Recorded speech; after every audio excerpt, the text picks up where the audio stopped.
the system is broken. We are at the end of this cycle of building everything upon debt.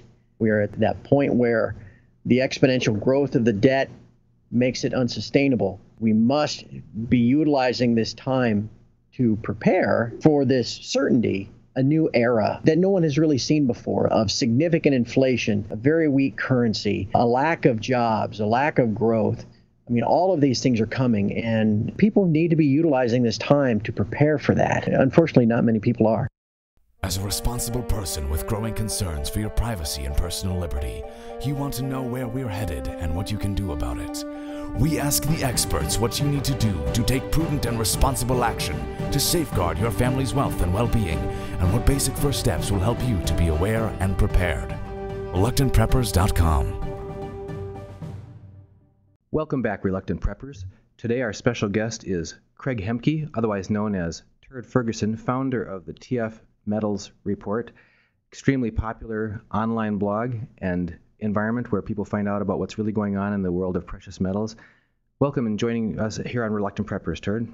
Again, it's my pleasure. Thank you. I'm hoping today that you could talk with us about what's really going on in asset markets, what people should and shouldn't trust as they look to really protect themselves, and maybe also at the end, if you could just let us know a little bit about what preparedness steps you've taken personally, walk the walk, so to speak. But just at the very beginning, a lot of people are very busy. They're in their careers, their jobs, they've got conventional sources of information that we're all being exposed to, and yet they may have this uneasy feeling that things are not as we've been led to believe.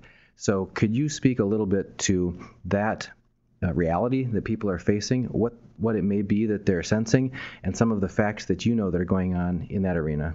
You know, it's an interesting point and a great question, because folks that sense that you know, in their daily busy lives of caring for their families and worrying about, you know, their aging parents and worrying about, you know, getting their kids into college and everything else, they likely sense, though, when they have the time to look around them, that things aren't right.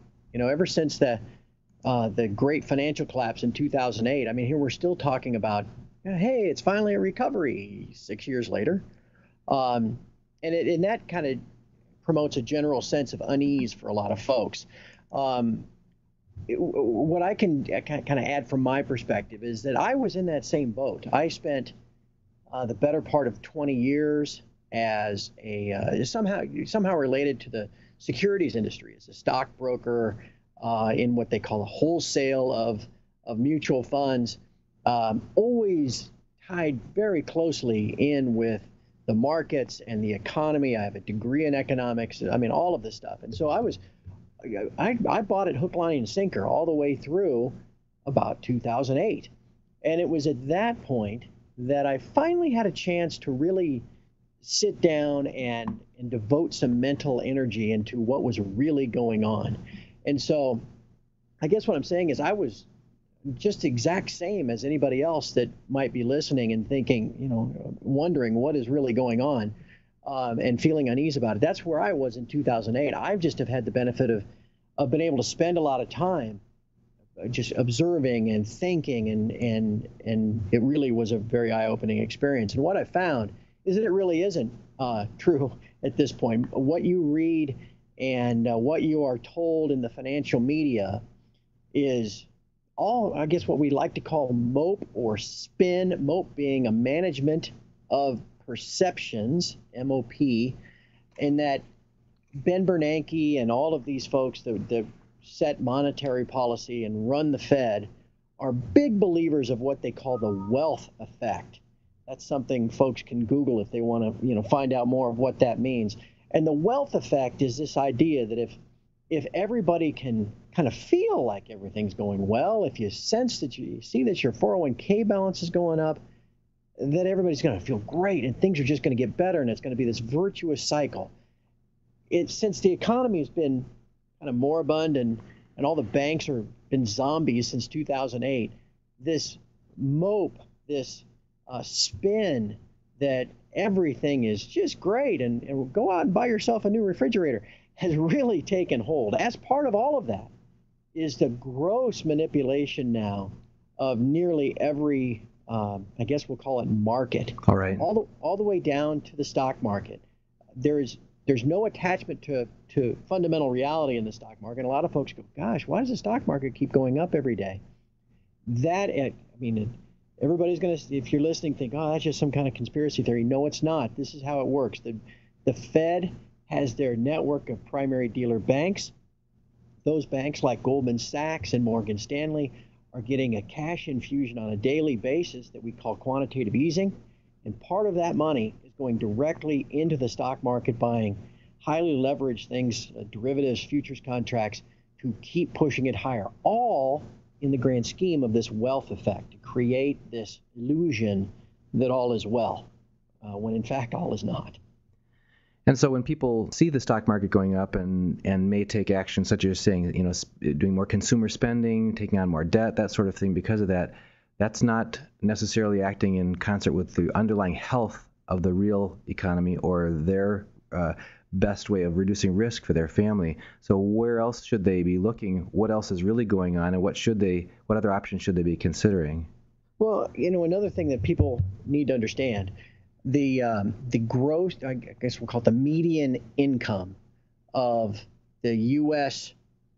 individual, the U.S. person, has actually fallen by more than 10% since 2009. So there's a real squeeze going on, and I think this is something that folks are feeling too. They recognize that maybe their wages are stagnant, or they're just happy to have a job, but all at the same time, the costs of everyday living are going through the roof. Whether it's a gallon of gasoline or a gallon of milk or the hamburger that you might buy to feed your family, everything, just the costs of daily living are skyrocketing. And that's really causing, I think that's another one of these factors that gives people pause to think, something just doesn't feel right. And so, yes, what you need first and foremost, what people really need to do is take it upon themselves to find out these things independently and not just simply be fed what the government and the media want you to believe is some kind of story, some kind of truth that that all is well and gosh, everything's great and it's nothing but sunshine and lollipops ahead. People need to sit down, trust their own instincts, believe their eyes, hear what comes in their ears, and then plan accordingly, because the system is broken. We are at the end of this cycle of building everything upon debt. That can only work until it doesn't. We are at that point where the exponential growth of the debt makes it unsustainable. And we must be utilizing this time to prepare, as I guess we're discussing, for this certainty of, I guess, and the strongest word would be economic collapse, but more likely a new era of that no one has really seen before, of significant inflation, a very weak currency, a lack of jobs, a lack of growth.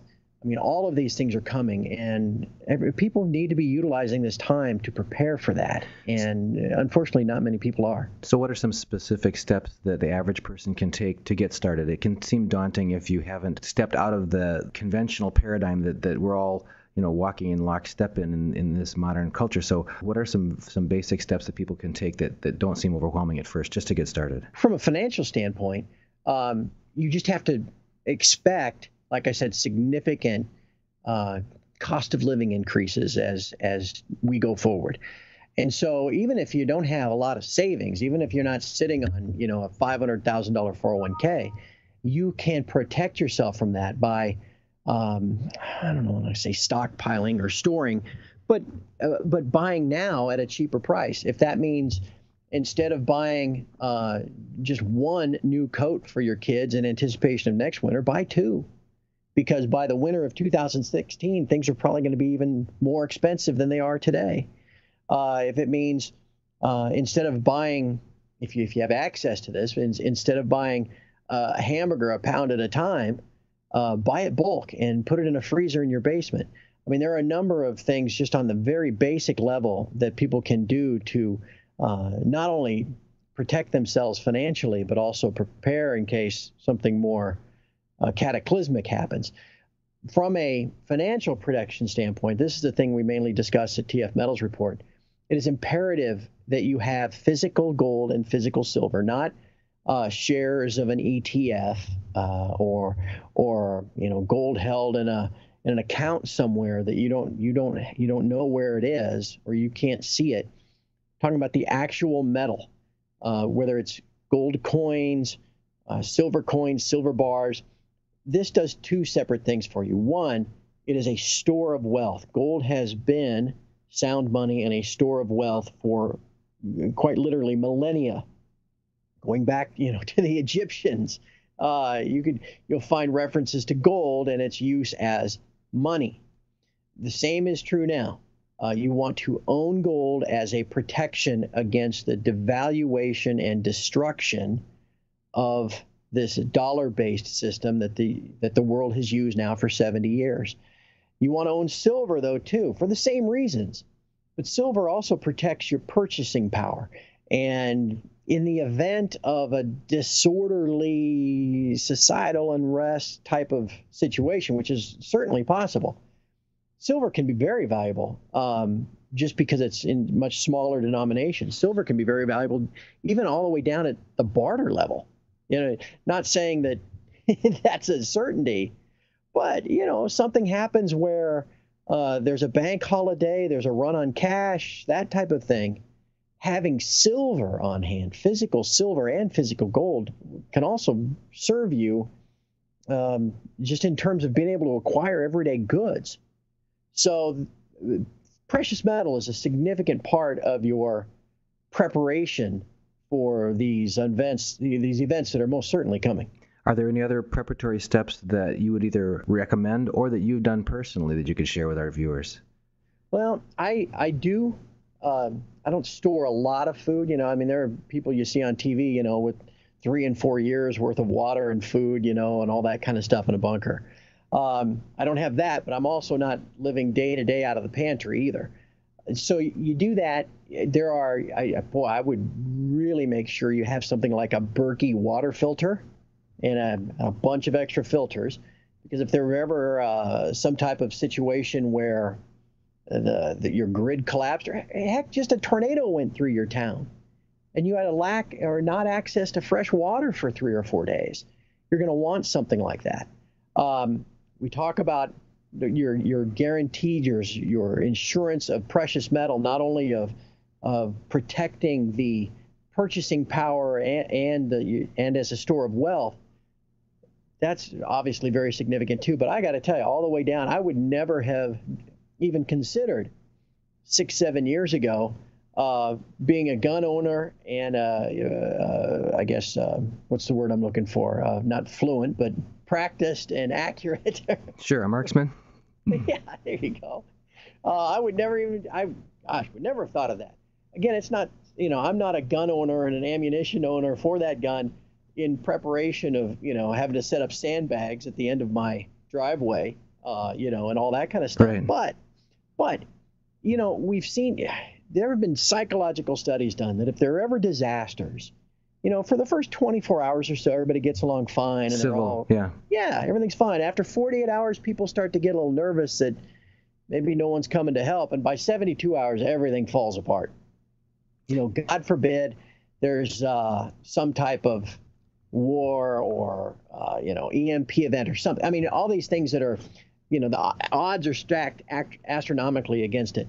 But at the same time, you never know about, and there's even I don't want to say likelihood, but there's at least a potential that should there ever be significant societal unrest, and caused by some lack of food distribution or whatever, you're going to want some type of protection for yourself and for your family. And I'm not, like I said, I don't own a gun because I'm expecting a shootout at the OK Corral. However, in the unlikely event that something like that ever happens, I'm going to be glad that I have one. Right, and that wouldn't be the time that you could acquire anything if you needed one. So many people that we've seen experienced directly when there was severe weather events in our area, and stores were wiped out of things, or when Congress announces some restriction on high capacity magazines or ammunition or whatever, and we'd go to the sporting supply store and there's just nothing there. So the just-in-time supply chains are so thin that the only time to acquire something that you might need is when you don't need it. So that your advice is well taken there.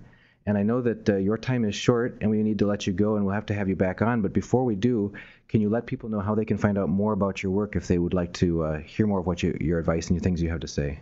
Yeah, I appreciate that, Don. Again, my website is called TF for Turd Ferguson, tfmetalsreport.com, all one word.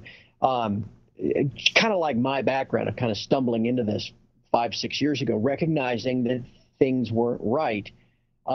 That's what this site is set up for. We call the kind of subtitle to it is preparing for the end of the great Keynesian experiment, Keynes being the economist who kind of was the godfather of all of this debt-induced central planned government that we have.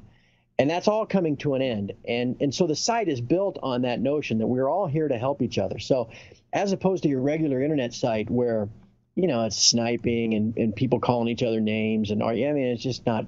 TF Metals Report is completely different. We're all there to help each other, and people provide links through the forums and through all the different threads.